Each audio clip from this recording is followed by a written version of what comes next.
rumors are that Chris Johnston of NorthStar Bets is big into his country music. CJ, is that right?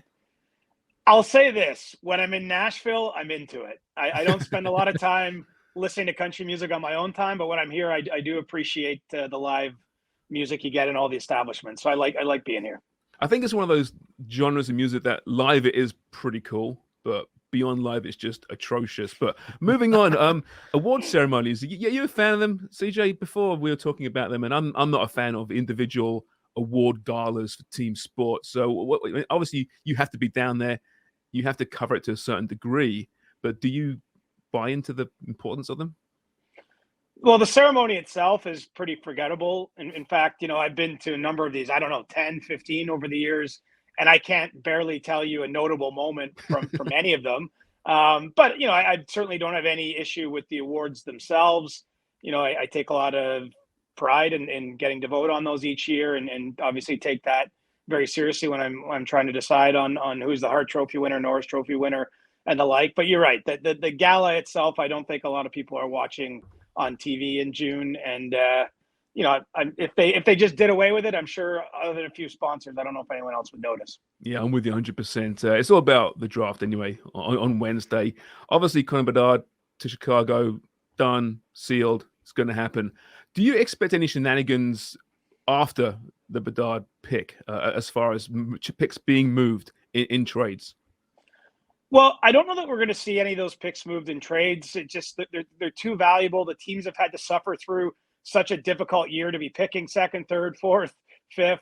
Those are the teams that finish at the bottom of the standings. So I'd be surprised if we saw any of those picks moved. I think where there could be some drama, maybe starts at pick number 2. The Anaheim Ducks control that pick. That Adam Fantilli has been basically the consensus in public. People that handicap the prospects as the number 2 prospect. But there's a little chicanery going on. There's a chance maybe Anaheim doesn't pick him. We'll have to see how that shakes out. But I think that would rank as a pretty big surprise. And then, in this particular draft, we're focused a lot on Matvei Michkov, the Russian player, who's a bit of a mystery, certainly in the era of 2023. It's unusual to have such a highly ranked prospect that teams know so little about. He played in Russia at a time. Obviously, there's a war going on with Ukraine, so there's not as many scouts over there. He didn't come to the draft combine to meet with teams. And so while he will sit down with a few teams this week in Nashville, I think he's a big wild card. Does he go 5th to Montreal, 6th to Arizona, 7 to Philly? That will be something else to keep an eye on at the top of the draft. CJ, a couple deals went down this weekend. Of course, Jordan Staal re-upped in Carolina, trade between Nashville and Colorado. But let's talk about the 2 deals that didn't go through. First, with Tony DeAngelo going back to Carolina. What's the snag there? And is there still a chance Torrey Krug could waive his no-trade clause and go to Philly? Well, we'll start with DeAngelo. That trade is not dead at this point in time. I think there's still some discussion about making that work. And essentially the snag is this. There's a rule within the NHL rules. You can't reacquire a player that you've traded away in the last year and have salary retained in that transaction. Essentially, the league is trying to put some guardrails around anything that might be seen as cap circumvention. I don't believe by any stretch that's the case here. Carolina traded him to Philadelphia last year on July 8th. They got back a second, a third, a fourth round pick. Philadelphia signed DeAngelo to a contract. Now they're trying to trade him back to Carolina. So we'll see where the league lands on this. I think that there's a world, maybe they just push it off till July 9th and a year will have expired and that deal can still happen. When it comes to Torrey Krug, only he really knows what's going to happen here, right? He's been the one that refused to waive a no trade clause to go to Philadelphia. He's believed to want to play on a team that has a chance to win the Stanley Cup. And obviously the Flyers under Danny Briere right now are basically trading everything that isn't nailed down, or at least attempting to, in order to start a pretty significant rebuild there in Philadelphia. And so, I think that there's at least a chance he does, because this is an awkward situation for a player, right? The team that he plays for, the St. Louis Blues, have tried to trade him somewhere else. He's blocking it. He knows it. We know it. His teammates know it. And so, maybe there's either this deal, a potential deal to Philadelphia, although it does seem as the days go by and that waiving of the no trade clause hasn't happened, it becomes a little less likely. Or maybe there's another deal out there for him. I don't know, because he does carry pretty significant cash amount on his contract these next 2 seasons. We are seeing some deals, though. I mean, Dursey's gone. Ryan Johansson, of course, went as well. I have to say, I'm quite enjoying Barry Trotz right now. In his first real stab at being a GM, he's speaking some truths about cap space and the value put on cap space these days. Right, and he's coming in with a fresh set of eyes on an organization that's had one general manager in its history, right? He's taking over for David Poile, who's literally been here since the first day the Predators put a shovel in the ground. And, I think that comes with it some opportunity to shake things up a little bit. We saw Nashville at the trade deadline, if you recall, was pretty aggressive. That was under Poile's watch, but, trading Tanner Jeannot, Nino Niederreiter, Michael Granlund, they really turned over some of their team there. Matthias Ekholm going to Edmonton as well to get draft picks. So here they are at a home draft, possessing lots of picks. They do have cap flexibility now after giving away essentially the next 2 years at 50% retained of Ryan Johansson's contract to Colorado. And so I think that they're positioned to be a big player on a couple fronts. I mean, for one, they want to go to the draft stage and add a bunch of prospects longer term, but I could also see them, maybe moving some of those picks for more immediate help. And certainly when free agency opens on Saturday, they're positioned quite nicely to be in there bidding on some of the top names. Chris, on your latest article on NorthStar Bets, your big trade board, number one, of course, is Jet center Pierre Luc-Dubois. And over the weekend, of course, the LA Kings, moving some salary cap space. Is it almost certain that Pierre Luc-Dubois will be a Los Angeles King by the time this weekend hits, or could his hometown Montreal Canadiens sneak in and acquire his services? It's still a jump ball. I know that there's been some reporting that suggested it was really close in Los Angeles. I'm not sure ever quite got to the levels that some others have suggested out there. I mean, certainly it's true. The Los Angeles Kings are a place that Pierre Luc-Dubois would like to go play for. I think he'd be willing to sign a contract extension there.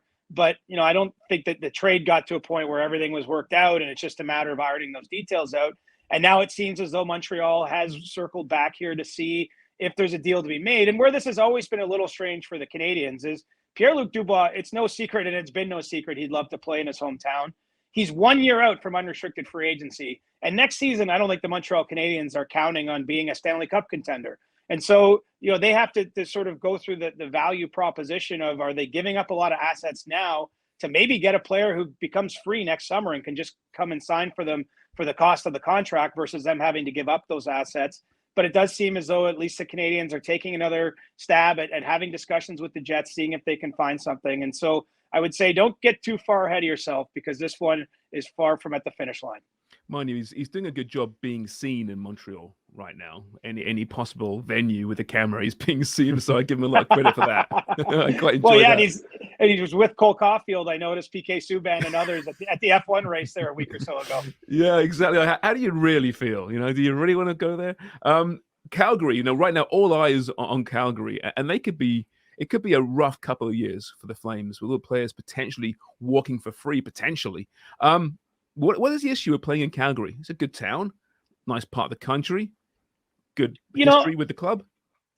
I don't know that there's one issue. I mean, you have to remember, there's a series of players that have big decisions, and it seems that a couple of them, want out of town. They have their own individual reasons. I don't think it's some sort of rot or anything like this in the organization. I mean, look, they play out of, the oldest arena in the league. They don't have the facilities other teams have. So that would be a down check there. But they've also come through a period where it's no secret. Last year was a disappointment on a number of levels. I don't think it was very much fun for the players to come to the rink last year in Calgary. And so, with them coming to this point where the players have the decision, essentially the leverage 1 year out from free agency, some of those guys are using that leverage. I don't know that we can just circle one thing and say, well, this is the underlying issue. And look, while this is a little jarring, I think if you're a Flames fan, or maybe even Craig Conroy just elevated to the GM seat here in recent weeks, there's also opportunity in it too, because he's got a lot of good players, whether it's someone like Tyler Toffoli, who has asked to be moved. You have Noah Hannafin, who's 1 year out from unrestricted free agency. They could potentially keep him in the next season, but certainly they're exploring the trade market right now to see where he might go. They have the decision to make on Michael Backlund. He's 15 years deep in that organization, but he's doesn't appear too willing at this time to sign an extension. I think really the biggest domino is Elias Lindholm, their top line center. And, he's still actually open to staying. But I think the Flames have to decide what they want to do. I mean, if you're potentially trading some of those other veteran players and maybe sparking something that looks like a rebuild, do you really want to be signing Elias Lindholm to the kind of contract that he's worth at this point in time? And so it's clearly it's sort of a ground shaking moment, and it's a tough spot for Craig Conroy. I mean, he's been in the organization a long time, but to now be the one, manning the controls at this point in time. But, I think that they have to try to seize on the opportunity here to turn things over, to shake things up and, freshen, the team. Because look, when you had Johnny Gaudreau and Matthew Tkachuk there, I mean, they had a lot of success, but they couldn't get over the hump. They have to try something new. And I think that's what you're going to see in the next few months. Well, tonight it looks like Erik Karlsson should be the favorite to win his third Norris Trophy, after an 8-year gap between his last Norris Trophy. You have him right now on your big board as well, on your big trade board, as well. What's the market looking like for Erik Karlsson potentially getting a move out of San Jose? There's a fair amount of interest here. I think a lot of teams have been in touch with the Sharks. I mean, there's one thing you can't get around with this potential trade, though. He makes $11.5 million on the cap. And we're in a capped out league. I mean, the cap has barely gone up in the last 6 seasons because of the pandemic and everything around that. And so any team looking to make a deal with San Jose is obviously trying to encourage the Sharks to hold back as much of that contract as they can. I don't know that they've shown a willingness yet to retain more than $2 million on the deal. And at a $9.5 million cap charge, that's still a lot to take on with Karlsson. I think that there's a real mutual interest here, though, to get a deal done this offseason. Karlsson's made no secret of the fact. He's just seen his really close friend, Mark Stone, win the Stanley Cup in Vegas. He said he's got to go to his cup party this summer. He doesn't get to touch the trophy. And, he knows the age that's associated with the number on his birth certificate. He's getting on in his career. He's just had this renaissance season. I mean, to have 100-plus points, a little bit out of the blue, I'd say, given some of the injury troubles and other things that he's dealt with in recent seasons, to have a season where I do believe he will be lifting his Norris Trophy in a few hours' time, that's a real opportunity, I think, for the Sharks to cut bait with him. And so we'll see where this goes. Karlsson does have a no movement clause. I think he's keeping an open mind about where he might end up, but obviously it's going to have to be a team he feels has a chance to win a Stanley Cup, because that's really the only trophy he has any interest in at this point in time. Yeah, but so few of those teams have the cap space, right? It's fascinating how much retention might be involved there. So many intangibles. Here's one for you for Leaf Nation. What happens first? A Keith extension, a Matthews extension, or a Nylander extension? Ooh, I'll go with Nylander extension. Okay. I think that there's no doubt, and I'm going to say this probably for the 100th time. There is no doubt that Austin Matthews is signing a contract with the Toronto Maple Leafs this summer. Like that's not the question. The question, of course, is when it happens and what the number is, what the years are. I mean, all that is still to be worked out. But I think the Leafs have to know on William Nylander as soon as July 1st, whether he's staying, whether it's going to be straightforward, if there's a number there, because there's bad blood, or at least there's the history. I don't know if it's bad blood is quite the best way to term it, but he had a difficult negotiation the last time. He's represented by Louis Gross, an agent who represents Johnny Gaudreau, who obviously went through a long song and dance when Brad Treliving was in Calgary and ultimately decided to go. And so I think that there has to be a statement of intent here where William Nylander is willing to sign with the Leafs. Basically on Saturday, they would be hoping, which is as soon as the rules allow them to do it, but certainly in the first few days of free agency. I think once you get that deal locked in, the Matthews one falls in place. And with Sheldon Keefe, I mean, the organization's made the decision to bring him back. And I think that they've just said, hey, let's get to that business when we have some time. But don't worry about it. We'll look after you eventually, because obviously there's a lot on Brad Treliving's plate as a GM who hasn't even been on the job for a month yet and is already facing free agency, the draft, and these contractual decisions with big players. Well, CJ, listen, enjoy the show tonight, and Shania Twain or whoever's playing. Have fun, and we'll talk to you soon. Wow, I didn't expect the country hate from you. I mean, come on. Come on, maybe a little bit. Nah, yeah, I'm open-minded. I'll be out there with a cowboy hat on and my boots and everything. Glad to hear it. Thanks, pal. See you guys. That is Chris Johnston of NorthStar Bets.